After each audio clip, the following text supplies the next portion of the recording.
Assalamualaikum warahmatullahi wabarakatuh.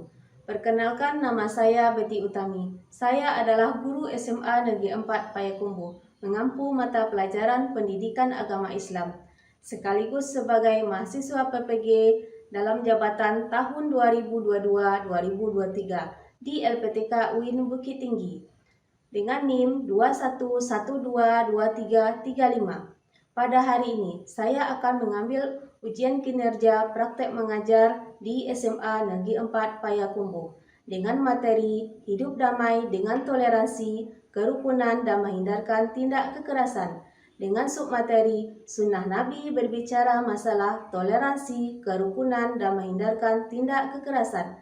Berikut video pembelajarannya. Selamat menyaksikan. Assalamualaikum warahmatullahi wabarakatuh.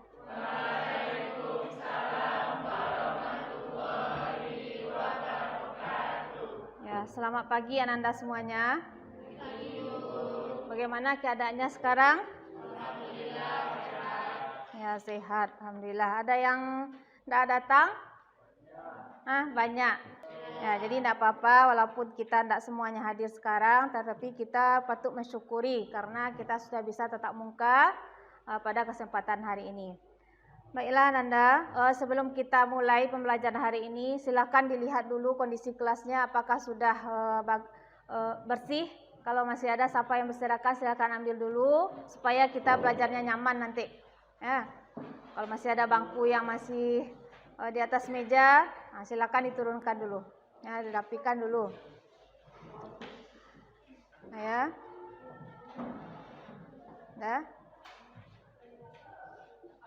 Sudah siap? Bisa kita mulai. Silakan salah seorang dari anak ibu pimpin doa. Boleh ketua, boleh yang lainnya. Tidak harus ketua ya. Siap gerak. Kita berdoa. Berdoa mulai.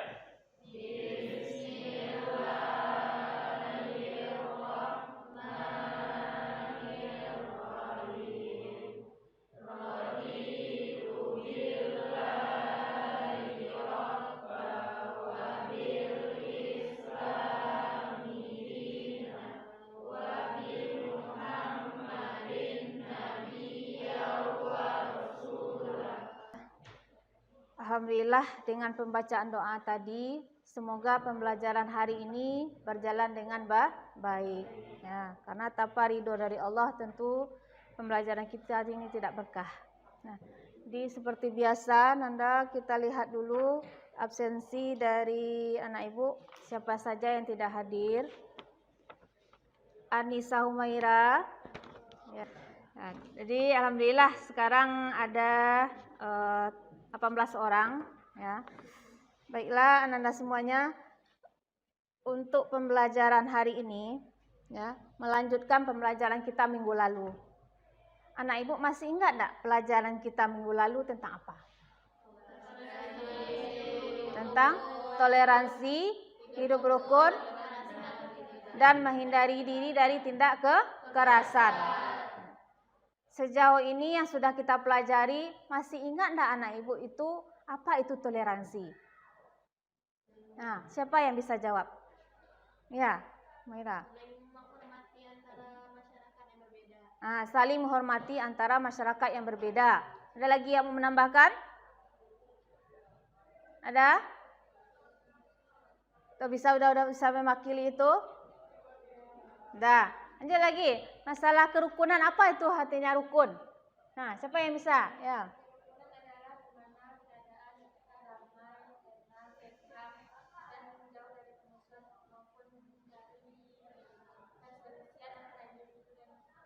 Nah, ya. Jadi rukun adalah hidupnya tentram damai ya. Kita merasa nyaman berada di tengah-tengah masyarakat. Kalau tindak kekerasan apa itu?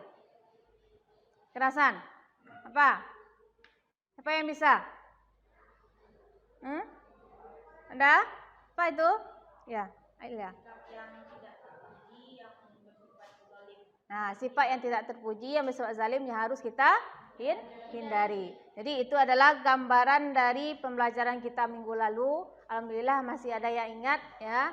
Jadi kita sekarang akan melihat lagi bagaimana sunnah Nabi tentang toleransi, hidup rukun dan menghindari diri dari tindak kekerasan. Ada enggak ini diterapkan oleh Nabi kita? Ya, di dalam Islam bagaimana prinsipnya? Kalau kita kaitkan sekarang bagaimana dengan kehidupan nyata sekarang? Ya, itu yang kita lihat. Nah, jadi kalau menurut anak ibu penting enggak pelajaran ini? Penting ya. Termotivasi enggak kita untuk mengkajinya? Kalau kita melihat dengan kehidupan sekarang ini. Ya. Banyak enggak kejadian sekarang ini yang sifatnya yang tidak baik, yang bertentangan dengan syariat Islam? Banyak. Ya, contohnya bully. Ya enggak? Apa lagi? Apa lagi contohnya? Tawuran antara pelajaran. Nah, apa lagi? Pelajar ya. Apa lagi? Begal. Nah, jadi itu adalah salah satu perbuatan yang tidak sesuai dengan yang seharusnya, apalagi dalam syariat Islam. Nah, itu pentingnya ya.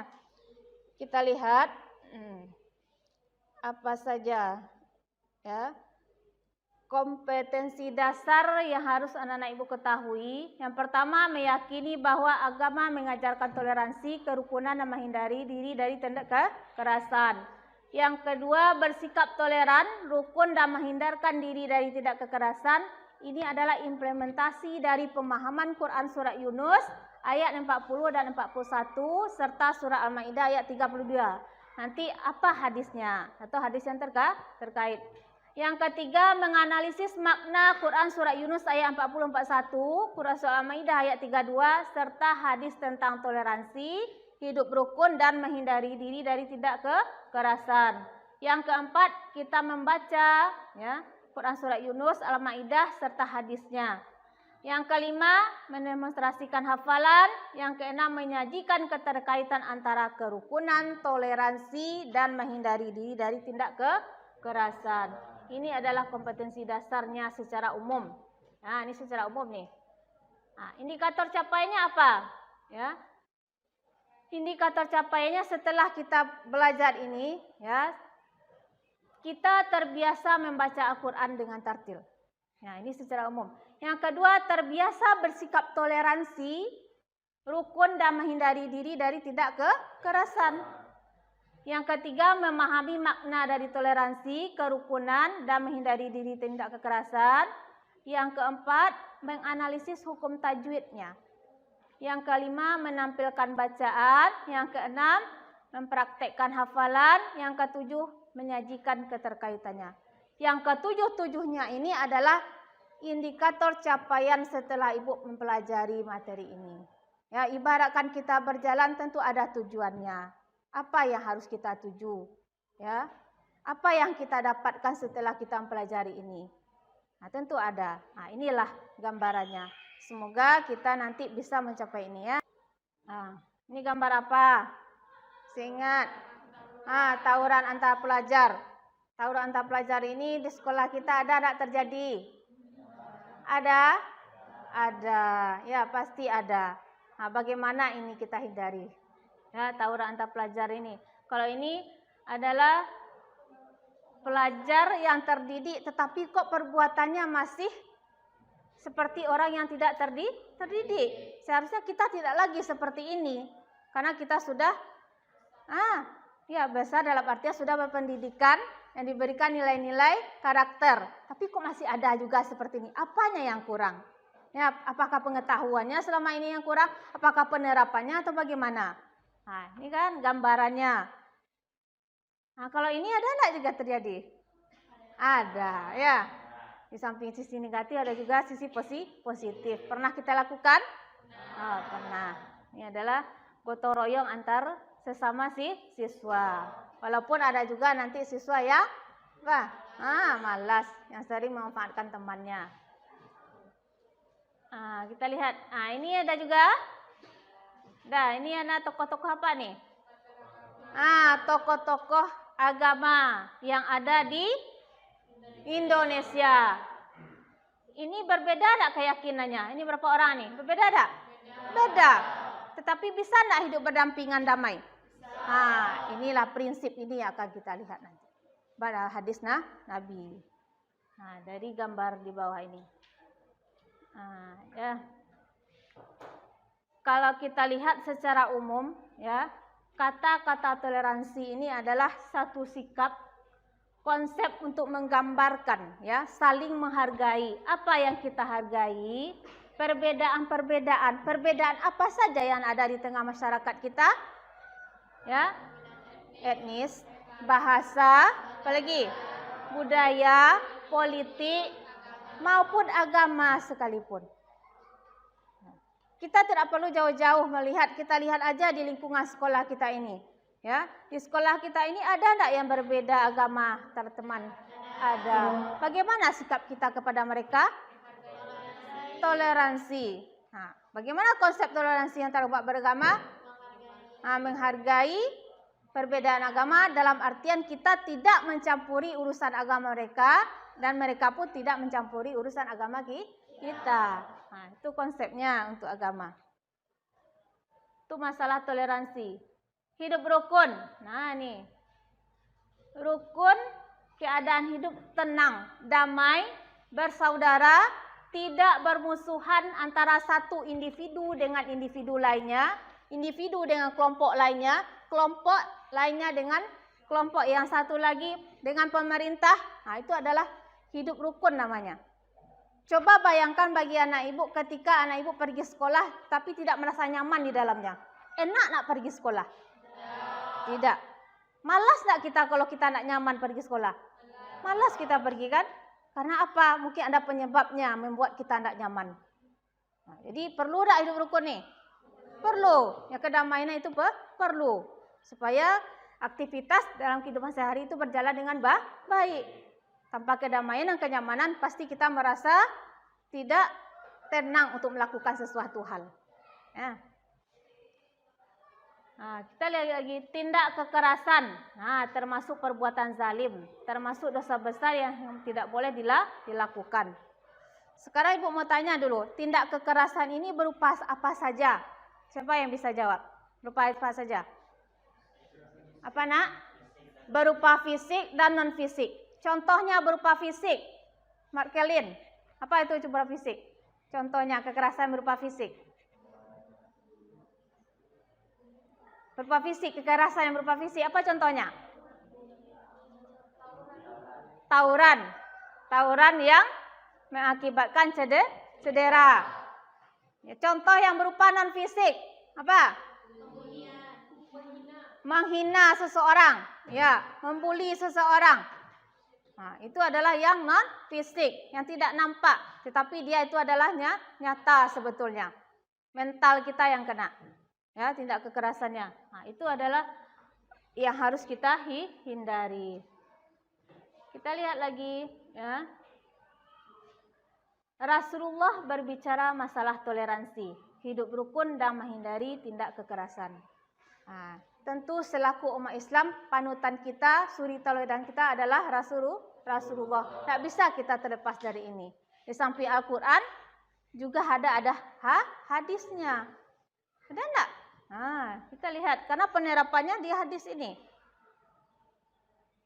Nah, apa kegiatan kita? Yang pertama kita lihat dari hadis Ibnu Saibah, hadis Muslim dan Abu Ya'la. Ada juga hadis Muslim yang nanti tentang kerukunan dan juga bagaimana penerapan dalam kehidupan sehari-hari oleh Nabi kita. Ini bisa tergambar nanti di Piagam Madinah yang sudah diterapkan Nabi kita waktu Nabi hijrah ke Madinah. Nah, kita lihat dulu hadis yang pertama. Ini masalah toleransi.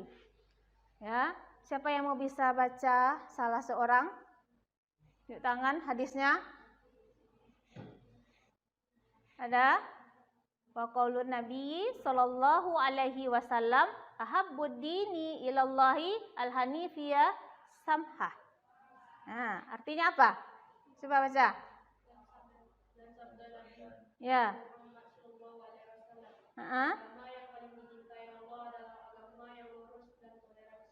Nih. Agama yang paling dicintai Allah adalah agama yang lurus dan toleransi. Yang pertama kata-katanya lurus di sini. Barulah toleransi. Ya, lurus di sini berarti adalah agama yang diridhoi oleh Allah. yang tidak bertentangan. Nah, bagaimana penerapannya? Toleransi. Kita lihat. Hadis tersebut menunjukkan bahwa toleransi di dalam hadis mengarah kepada sikap terbuka dan mau mengakui adanya berbagai macam perbedaan, baik dari sisi suku, warna kulit, bahasa, adat istiadat, budaya, bahasa, serta agama. Atau yang boleh yang disebut populer sekarang adalah inklusivisme, adanya pluralisme. Dan juga ada itu dia.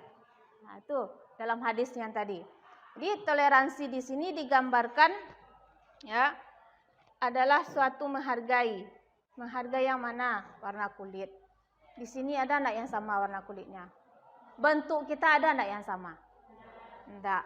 Ya, ada yang sipit matanya, ada yang kulitnya putih, ada yang hitam. Semuanya itu adalah perbedaan. Tapi bagaimana perbedaan itu kita satukan. Kita hargai, kita syukuri, itu adalah suatu kekayaan yang diberikan Allah. Allah saja menciptakan kita berbeda tak? Berbeda. Misalnya anak kembar itu ada tidak yang sama? Pasti ada perbedaan. Ada perbedaan itu. Jadi hidup itu akan indah dengan adanya perbedaan. Coba anak ibu bayangkan semuanya sama warnanya ini. Itu semuanya sama. Indah nak dipandang? Tidak akan indah dipandang. Tidak ada kreasi itu hidup kita. Nah, jadi itulah yang harus kita hargai. Nah, bukan jadi permusuhan, bukan jadi olok-olokan. Oh, teman kita rendah fisiknya. Nah, lalu kita olok-olok bully, itu enggak boleh itu. Ya, kulitnya hitam. Lalu kita caci maki dengan sebutan-sebutan yang tidak pantas. Nah, itu enggak sesuai dengan toleransi. Nah, ini makna toleransi menurut hadis tadi. Nah, toleransi dalam beragama bukan berarti boleh bebas menganut semua agama tertentu. Ini prinsip tentang agama nih. Atau dengan bebasnya mengikuti ibadah dan rutinitas semua agama. Apakah itu toleransi? Tidak. Tapi bagaimana toleransi? Toleransi beragama harus dipahami sebagai bentuk pengakuan.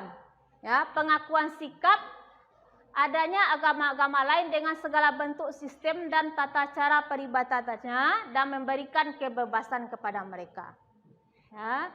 Menjalankan keyakinan agama masing-masing. Inilah prinsip toleransi. Ini yang prinsipnya yang harus kita pahami. Paham ini? Paham?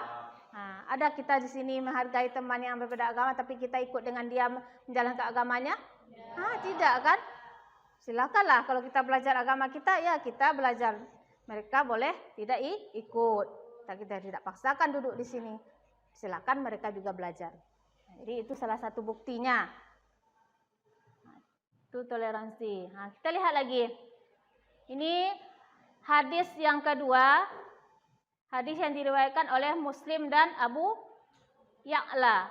Apa yang dikatakan di sini? Dari Anas bin Malik, Rasulullah SAW bersabda, "Demi Allah yang nyawaku di tangannya, tidaklah beriman seorang hamba sehingga dia mencintai tetangganya sebagaimana dia mencintai dirinya sendiri."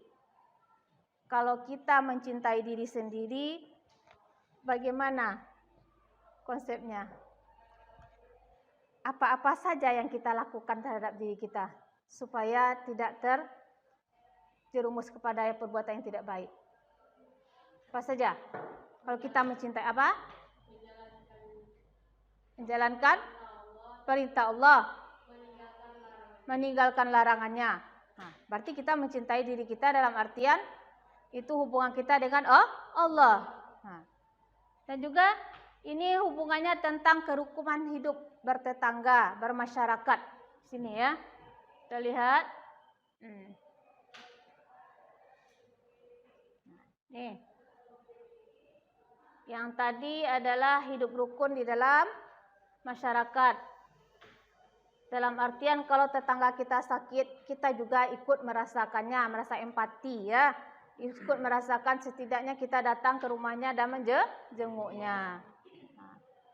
Kalau teman kita bahagia, kita juga ikut turut bahagia. Tetangga kita bahagia kita juga ikut turut bahagia, bukan sebaliknya. Tetangga kita bahagia, malah kita bagaimana?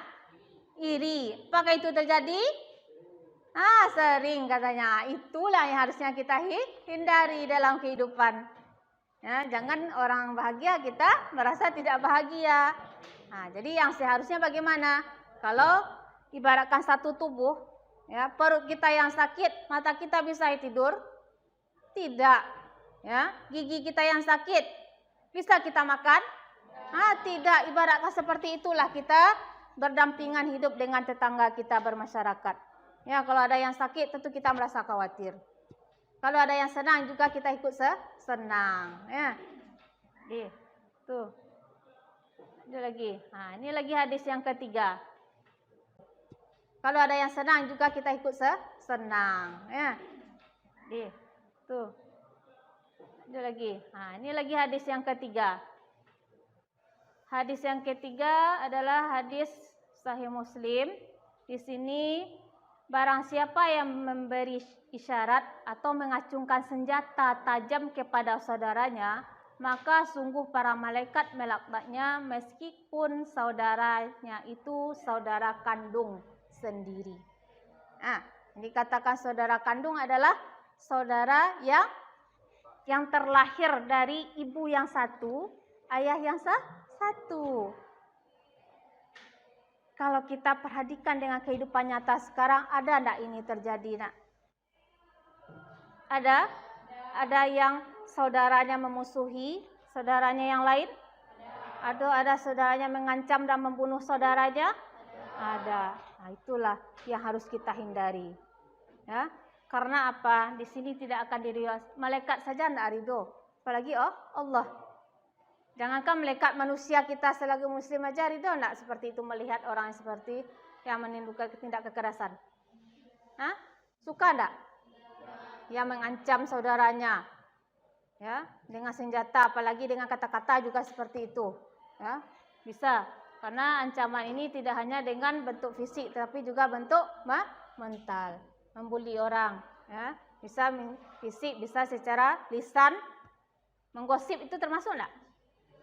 Ya, iya kan? Gosip itu ada enggak orang itu di hadapan kita? Tidak, kita berbicara di belakang mereka. Ya, mematikan mental mereka ketika berada di tengah-tengah orang banyak. Ya. Apa ini gambarannya atau maksud dari hadis tadi? Hadis di atas menjelaskan betapa sangat berharganya kehormatan seorang muslim. Sehingga dilarang keras untuk berbuat. Yang pertama, menakut-nakuti dan membawa sesuatu apapun yang akan menyakiti dan mengganggu orang lain. Itu yang tadi kita sebutkan. Bisa fisik, bisa non-fisik. Yang kedua, larangan berkata kasar. Nih, kata kasar. Kata kasar ini yang sering mudah kita lontarkan. Ya, yang tidak perlu senjata. Senjatanya ada pada kita sendiri-sendiri.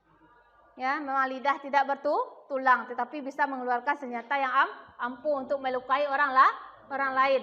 Kalau dengan kata-kata itu nampak enggak lukanya? Nampak enggak? Ya, tapi kalau dengan senjata tajam nampak? Sehatnya kapan, obatnya apa nampak? Tapi kalau dengan kata-kata yang mana yang kena? Hati. Nampak bagi kita? Tidak. Ini adalah lebih tajam sebetulnya dari senjata yang secara fisik. Tak tahu kita kan, karena kata-kata kita, teman kita tersinggung. Diam-diam aja lagi dengan kita. Kok apa ya, selama ini dia diam-diam aja. Apa? Karena apa? Nggak nampak. Ya, kita menyakiti dia. Yang ketiga, semua tindakan kasar dan penyiksaan jika dilakukan akan mendapat balasan yang setimpal di akhirat. Ini adalah janji Allah kepada atau ancaman Allah kepada orang yang berbuat yang tidak baik. Jadi inilah penjelasan sedikit tentang hadis Nabi. Penerapannya dalam kehidupan kita lihat bagaimana Nabi menerapkan toleransi itu. Kita lihat ya penerapannya. Piagam Madinah. Piagam Madinah, anak ibu pernah tak dengar selama ini? Pernah. Piagam Madinah ini dibuat Nabi di mana? Di Madinah. Ya. Di Madinah. Tentu di Madinah ya. Karena apa? Karena itu namanya Piagam Madinah. Piagam Madinah ini adalah suatu piagam yang dibuat Nabi untuk kepentingan masyarakat Madinah pada waktu itu, yang dimana tidak semuanya Muslim, tetapi mereka berbeda. Baik itu kaum Muhajirin, kaum Ansor. Muhajirin itu kaum apa itu? Yang hijrah dari Mekah ke Madinah. Yang kaum Ansor yang mana itu? Yang ada di Madinah yang menunggu. Ya, dalam artian ada kaum Muhajirin, ada kaum Ansor. Dan juga ada di sana adalah kaum Yahudi. Ya, jadi tidak semuanya yang mau menerima ajaran Nabi pada waktu itu. Tetapi Nabi tidak memusuhi mereka. Bagaimana Nabi hidup di Madinah itu berdampingan dengan orang yang berbeda-beda, tetapi dalam satu atap, yaitunya dengan konstitusi Piagam Madinah. Ibaratnya Nabi kita itu adalah kepala negara waktu itu. Ya, kepala negara dalam artian kepala dunia lah. Kalau di Islam itu di dunia ya.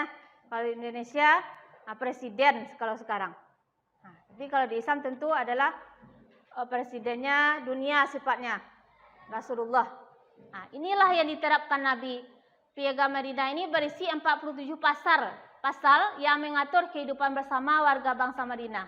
Nah, yang menjadi bukti otentik dalam sejarah peradaban Islam bahwa negara pertama yang didirikan Nabi Muhammad ialah negara Madinah. Negara kesepakatan atau perjanjian. Perjanjiannya ini bagaimana? Nah, kita lihat 5 poin penting dalam Piagam Madinah ini ya, yang harus ditaati. Apa saja? Yang pertama, kesetaraan umat Madinah tanpa memandang latar belakang agama maupun ras. Nah, berarti ini sifatnya umum. Nabi tidak ada mencantumkan syariat Islam di sana, tapi sifatnya umum, ada kesetaraan. Yang kedua, kebebasan beragama bagi penduduk Madinah. Jadi tidak ada paksaan bagi Nabi untuk memeluk agama Islam pada waktu itu, tidak. Silakanlah yang mau beriman ikut Nabi Muhammad, yang tidak silakan menjalankan agama mereka masing-masing. Yang ketiga, adanya perdamaian di mana setiap penduduk wajib menciptakan keamanan nasional dan menentang orang-orang yang zalim yang berbuat kerusakan. Nah, ini ya, yang musuh tidak dicari, tapi kalau orang menghadang tentu kita hadapi ya. Perdamaian itu harus kita tegakkan, diciptakan keamanan itu. Yang keempat, toleransi dan pluralisme demi menguatkan kesatuan dan persatuan penduduk Madinah. Nah, adanya toleransi dalam perbedaan tadi. Yang terakhir, setiap penduduk membayar diat dan membebaskan tawanan. Diat ini apa? Membayar denda sifatnya ya. Nah, kalau ada membebaskan tawanan itu biasanya dulu tuh dibayar ke tuannya, barulah nanti dibebaskan, bisa bebas. Nah, itu zaman Nabi. Nah, ini adalah bukti Nabi kita menerapkan toleransi hidup rukun dan menghindari diri dari tidak kekerasan. Kalau kita lihat Islam itu indah enggak? Islam itu agama perdamaian enggak? Rahmatan lil alamin enggak? Iya, apa buktinya? Sudah kita lihat. Nah, malahan ini adalah menjadi acuan sekarang, ya. Bagaimana Madinah itu kita terapkan sekarang, bagaimana kedamaian itu kita terapkan sekarang. Jadi acuan. Jadi selaku umat Islam berbahagialah kita, semoga kita ke depannya bisa menerapkan apa yang diterapkan Nabi Muhammad. Nah, jadi sesuai dengan kelompoknya masing-masing tadi yang kita bagikan, mungkin sudah ada pada anak ibu berapa 3 kelompok ya, kelompok A, kelompok B, kelompok C. Silakan anak ibu kerjakan tugas di kelompoknya masing-masing. Nah, sudah dapat lihat ya. Kelompok A mana tugasnya sudah ada tadi di LKPD-nya, nampak ya. Nah, ibu berikan waktu sedikit untuk mengerjakan diskusi kelompoknya. Silakan. Nanti kita cabut lot untuk penampilan siapa yang akan tampil pertama. Nah, silakan salah seorang dari anak ibu ke depan, coba cabut lot dulu. Siapa yang akan presentasikan? Ayo. Awas situlah nak. Ini ada kabel.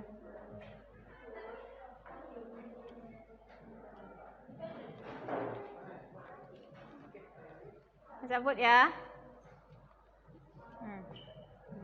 Makan. Ya, ambil satu. B. Nah, kelompok B. Arti kelompoknya langsung tampil nih ya. Ya, boleh. Nah, silakan. Ya. Enggak usah sendiri, salah seorang juru bicaranya siapa? Nah, boleh. Ya. Ayo ke depannya.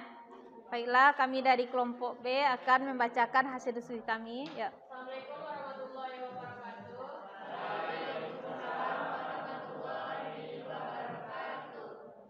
Baiklah, pada kesempatan kali ini saya dari kelompok 2 akan membacakan hasil diskusi kami. Yang pertama, pengertian dari hidup rukun. Hidup rukun adalah suatu keadaan hidup tenang, damai, bersaudara, tidak bermusuhan antara satu individu dengan kelompok, dengan individu atau kelompok lainnya.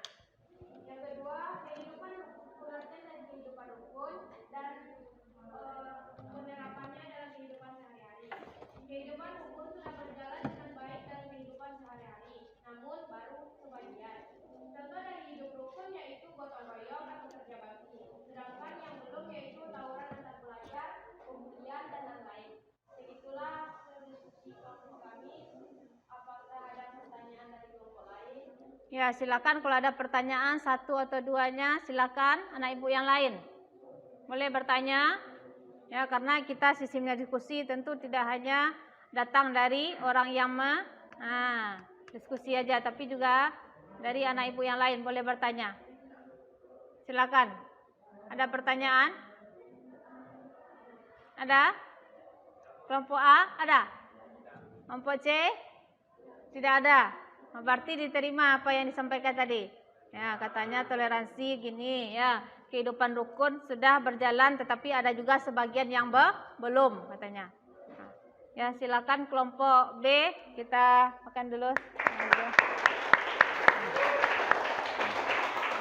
Silakan duduk, lanjut ambil ya. Assalamualaikum warahmatullahi wabarakatuh.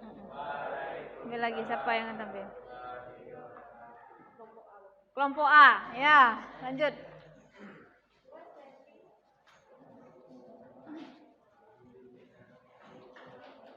Assalamualaikum warahmatullahi wabarakatuh. Waalaikumsalam warahmatullahi wabarakatuh. Saya sendiri telepon dari perwakilan kelompok A akan menyampaikan hasil diskusi kami. Satu, apakah makna toleransi dalam kehidupan sehari-hari? Makna toleransi adalah sikap terbuka dan mengakui adanya perbedaan, baik dari sisi suku, bangsa, warna kulit, bahasa, adat istiadat, budaya, serta agama.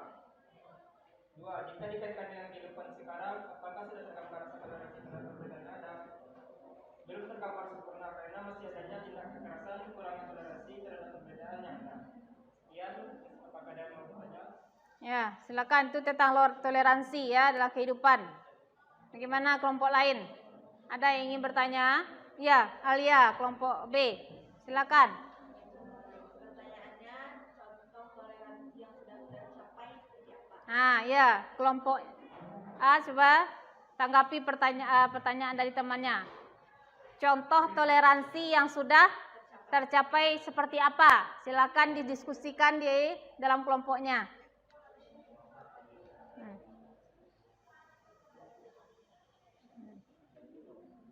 Ya, silakan diskusikan dulu. Nah, bisa dijawab. Boleh siapa saja mau jawab.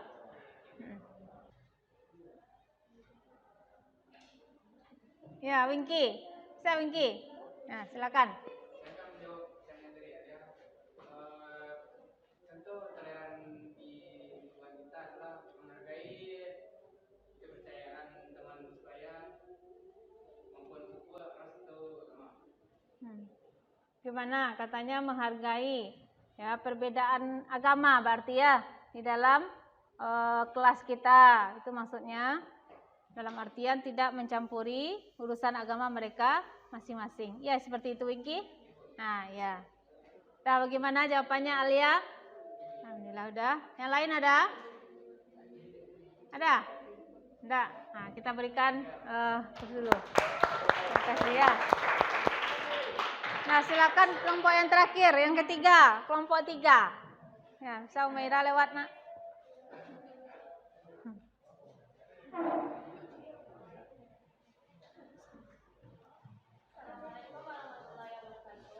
Waalaikumsalam warahmatullahi wabarakatuh.